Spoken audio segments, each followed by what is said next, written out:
নমস্কার বন্ধুরা, issue story স্টুডিওতে আপনাদের স্বাগত জানাচ্ছি।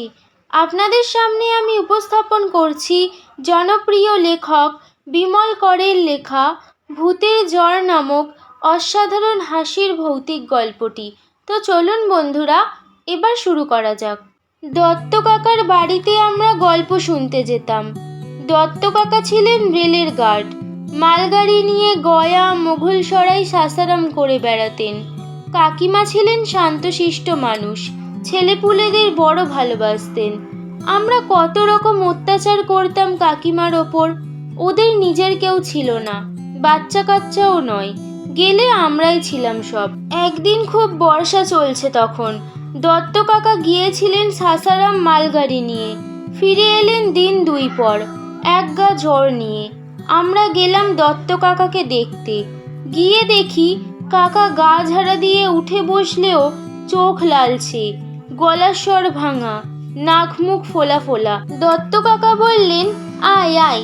মালগাড়ি নিয়ে লাইনে ফেসে গিয়েছিলাম। গোটা একটা দিন বৃষ্টির মধ্যে সাসারাম থেকে মাইল 2 দূরে দাঁড়িয়ে। কি বৃষ্টি রে, ভিজে নেতা হয়ে গেলাম। জ্বরও হয়ে গেল? জ্বর? না না, জ্বর তো বৃষ্টিতে ভিজে হয়নি। সে একটা কাণ্ডই ঘটে গেল। কি কাণ্ড কাকা? আমরা হই হই করে উঠলাম। দত্ত কাকা সব গল্পই শুরু করতেন কাণ্ড দিয়ে। বুঝলাম আজও একটা গল্প হবে। আমাদের হই হই শুনে কাকা বললেন, শুনবি কাণ্ডটা? নিশ্চয়ই শুনবো। বেশ, তাহলে শোন, কিন্তু একটা কথা বলতে পারিস? আমাদের জ্বর হলে আমরা বগলে থার্মোমিটার লাগাই, দেখি কতটা জ্বর হয়েছে। 100 না 101, 2। কিন্তু ভূতেদের জ্বর হলে কি দিয়ে দেখা হবে কত জ্বর হলো? শুনে আমরা হা হা করে হেসে গড়িয়ে পড়লাম। আদি বলল, কাকা, ভূতেদের জ্বর হয়? বলিস কি রে? ভূতেদের জ্বর হয় না? হরদম হয়। হবে না কেন? না না, ভূত কি মানুষ যে জ্বর হবে? আমি বললাম। কাকা ভুরু কুঁচকে বললেন, তুই একটা মুখ্যু। ভূতের জ্বর হবে না কেন? ভূত কি প্রাণী নয়? ভূত কথা বলে নাকি সুরে? ভূত ঢিল ছোড়ে, ভূত ঘাড় মটকায়, ভূত নাচানাচি ছোটাছুটি করে, ভূত হাসে হা হা করে। এত কাজ সে করতে পারে মানুষের মতন, আর তার জ্বর হতেই মানা? কে বলল তোকে ভূতের জ্বর হয় না? অকাট্য যুক্তি। আদি বলল, ভাল্লুকেরও তো জ্বর হয় কাকা। ইয়েস, প্রাণী মাত্রেরই জ্বর হয়, ভূতেরও হয়। ঘাড় নাড়লাম। মানে? মেনে নিলাম, জ্বর হয়। কাকা বললেন, তাহলে গোড়া থেকে বলি শোন। আমার যাবার কথা মুঘলসরাই পর্যন্ত, কিন্তু সাসারামের আগে গিয়ে গাড়ি গেল আটকে। ঝড় বৃষ্টি, সে এক ভীষণ কাণ্ড। লাইনের উপর জল দাঁড়িয়ে গেল। গাড়ি আর যায় কেমন করে? ইঞ্জিনের কয়লা ভিজে জবজবে। ওদিকে সোন নদী ফুলে ফুলে উঠেছে।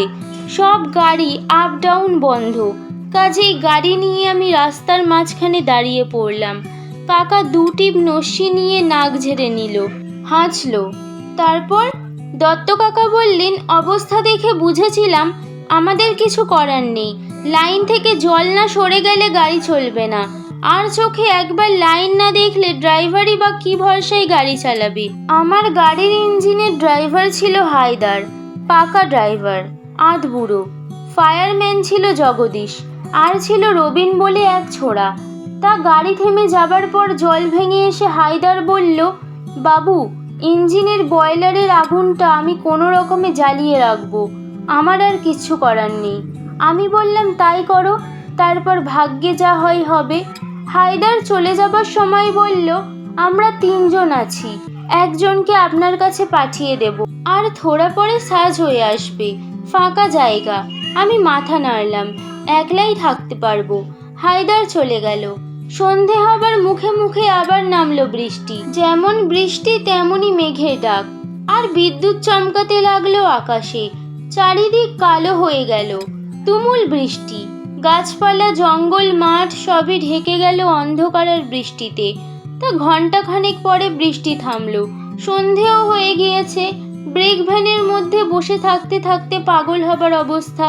বাইরে এসে দেখি অন্ধকার আর অন্ধকার, চারদিকে শুধু জল। রেল লাইনের ওপর দিয়ে কলকল করে জলও বয়ে যাচ্ছে। ঝিঝি ডাকছে সারা জায়গা জুড়ে। এমন সময় কে একজন দেখি ঠক ঠক করে কাঁপতে কাঁপতে আমার ব্রেক ভ্যানে উঠে পড়লো। ভাবলাম হায়দার। বললাম, কে, হায়দার নাকি? জবাব এলো, আজ্ঞে না, আমি তরফদার। তরফদার আবার কে? এখানে এলোই বা কেমন করে? রসিকতা করছে নাকি হায়দার? বললাম, তুমি এই ঝড় বৃষ্টি ঠেলে বারবার কেন আসছো হায়দার? আমি ঠিক আছি। জবাব এলো, আজ্ঞে আমি হায়দার নই, তরফদার। তরফদার? সে আবার কে? তারিণী তরফদার। এখানে তরফদার এলে কেমন করে? আমি 2 বছর ধরে এখানেই আছি গার্ড বাবু। এখানেই আছো মানে? আজ্ঞে আমাদের দেশবাড়ি ছোট বাঁকাবনি, জেলা পুরুলিয়া। রেলে চাকরি করতাম, পয়েন্টসম্যান। একদিন গয়ার শর্মাবাবুর সঙ্গে এইরকম মালগাড়িতে বসে মোগলসরাই যাচ্ছিলাম বেড়াতে। 2 ডালা আফিং খেয়েছিলাম। পাদানির কাছে বসে হাওয়া খেতে খেতে যাচ্ছিলাম। ঘুম এলো, পড়ে গেলাম। রেল চলে গেল, আমি মরে গেলাম। তাতে কোনো অসুবিধা হলো না। সামান্য তফাতে একটা ভাঙা কেবিন পড়ে আছে, সেখানে সংসার পেতেছি। বলো কি, তুমি ভূত? আজ্ঞে ভূত হয়ে অসুবিধে তো কিছু হয়নি গার্ড বাবু, দিব্যি আছি। আমার সঙ্গী সাথীও আছে। একটা অসুবিধা অবশ্য হয়েছে বাবু। এই জায়গায় বড্ড মশা, ম্যালেরিয়ায় ধরেছে। 1 সপ্তাহ অন্তর অন্তর কাঁপিয়ে জ্বর আসে। আজ সকাল থেকেই জ্বর, হাড় কাঁপিয়ে দিচ্ছে। তা আপনার গাড়ি দেখে বড় আশা নিয়ে এসেছি গার্ড বাবু। আমার জ্বরটা একটু ঠাওর করে দিন, আর 4-6টা কুইনিন বড়ি দিন, খেয়ে ফেলি। কুইনিন বড়ি? সে আমি পাবো কোথায়? স্বার্থপর হবেন না গার্ড বাবু, আপনাদের কাছে কুইনিন থাকে। শর্মাবাবুকে রাখতে দেখেছি, আমার কাছে তো নেই। কি আছে তবে? জোয়ানের আড়ক। ওতে কি হয়? ওই অম্বল টম্বল হলে খাই। না বাবু, অম্বল আমার হয় না। বেশ, তবে জ্বরটা একটু ঠাওর করে দিন। জ্বর? সে তো বগলে কাঁচের কাঠি দিয়ে দেখতে হয়। হ্যাঁ হ্যাঁ, শর্মাবাবুর সঙ্গে থাকতো। আমার কাছে ওটাও নেই, কিছুই নেই। তাহলে আপনি বেরিয়েছেন কোন ভরসায়? তা অবশ্য ঠিক। তা আমি নাড়ি দেখতে পারি। জ্বর হলে নাড়ি দ্রুত হয়। তবে তাই দেখুন, হাতটা দাও।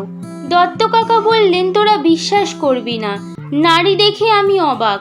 নাড়িই নেই। বরফের চেয়েও ঠান্ডা হাত, মানে হাড়, একেবারে কনকন করছে।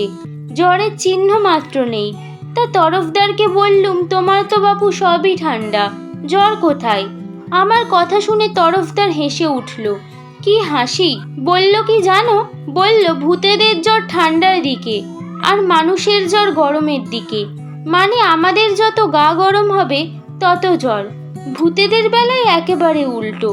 যত ঠান্ডা হবে তত জ্বর। শুনে আমি হাঁ, এরকম কথা জন্মেও শুনিনি। তা তরফদার তো চলে গেল, কিন্তু ব্যাটা ওই যে কাছে এসে জ্বর দেখিয়ে গেল, ব্যাস আমারও ম্যালেরিয়া। মশার কামড় আর ভূতের ছোঁয়া, 2 হলো ম্যালেরিয়ার কেরিয়ার। তা আমি বাড়ি এসেই টপাটপ কুইনিন খেয়ে নিয়েছি। জ্বরটা যায় যায় করছে। কিন্তু একটা কথা ভাবছি, ভূতের জ্বর দেখার একটা যন্তর বের করলে কেমন হয়? আমরা হট্টগোল করে বললুম, খুব ভালো হয়। পাড়ার বদলে কি থাকবে কাকা? আর কতটা লম্বা হবে? 1 ফুট? দত্ত কাকা বললেন, দাঁড়া, জ্বরটা ছাড়ুক, তারপর ভাববো। এখন আমার মাথা ভো ভো করছে কুইনিন খেয়ে। এখানেই শেষ হলো গল্পটি। গল্পটি ভালো লেগে থাকলে লাইক এবং শেয়ার করুন। এরকম আরও অনেক অসাধারণ ভৌতিক গল্প শুনতে হলে চ্যানেলটিকে সাবস্ক্রাইব করুন এবং নিজের মতামত কমেন্ট সেকশনে জানাতে ভুলবেন না।